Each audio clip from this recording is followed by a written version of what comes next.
I'm digging on the internet, and they tell people not to do that. For me, it works much better for me to do that.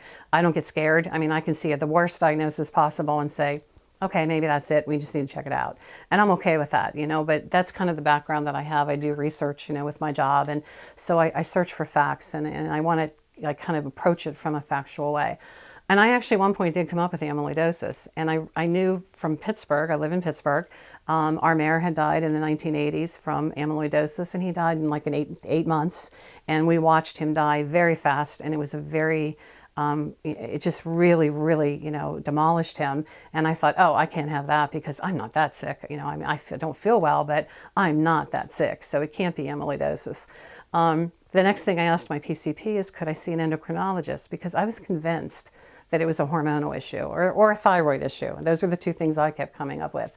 So I went to an endocrinologist. They did a ton of blood work. She said, yeah, it probably is hormonal or thyroid from what you're describing. Called me back in a couple of weeks and said, your hormones are where they should be at your age, and you don't have any thyroid issues. Your thyroid's fine. And I said, so what did you find? Anything? She said, yeah, it looks like you have an autoimmune disease. And I said, like what? She said, I don't know. You need to see a rheumatologist. So I went to the rheumatologist. Now we're starting to have the specialists more involved, and I saw her. She said, yeah, it looks like an autoimmune disease, and we have to drill down. Again, a ton of tests.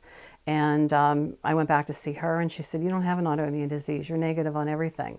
But I found MGUS in your blood and your urine. And I said, what does that show you? And she said, well, for some people it's nothing. Everybody has a little bit. But she said, if for others, it could be a sign of multiple myeloma. Well, at that point, I know multiple myeloma is a cancer, and I think, okay, you kind of have my attention now because it's not this hormone or thyroid thing. It could be something much more significant. So she said, I want you to see an oncologist. So I went to an oncologist. We did the bone marrow biopsy, all the other tests again, blood tests. And she called me back in her office and she said, yes, it looks like early stage multiple myeloma. But she was very, very good at listening to me when I had met with her the first time. And she said, so because you told me, and she began to tick off all these things, the carpal tunnel, the GI problems, the AFib, the swelling. She just kind of went through everything that I had kind of said to her. She said, I want you to have one more test. And I said, what is that? And she said, I would like you to have a biopsy of the fat pad of your abdomen. And I said, for what? And she said, amyloidosis. And I have to tell you, when she said that, I mean, I had a cold shiver go right up my spine, and I thought, oh my goodness, this is way worse than I thought it could be. And she said, I just want to roll this out.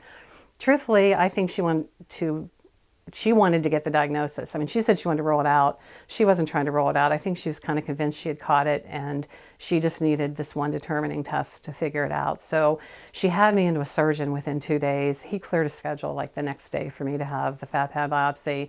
That was May of 2012. And so, we're talking now probably from the first symptoms to that diagnosis time of between 6 and 7 years.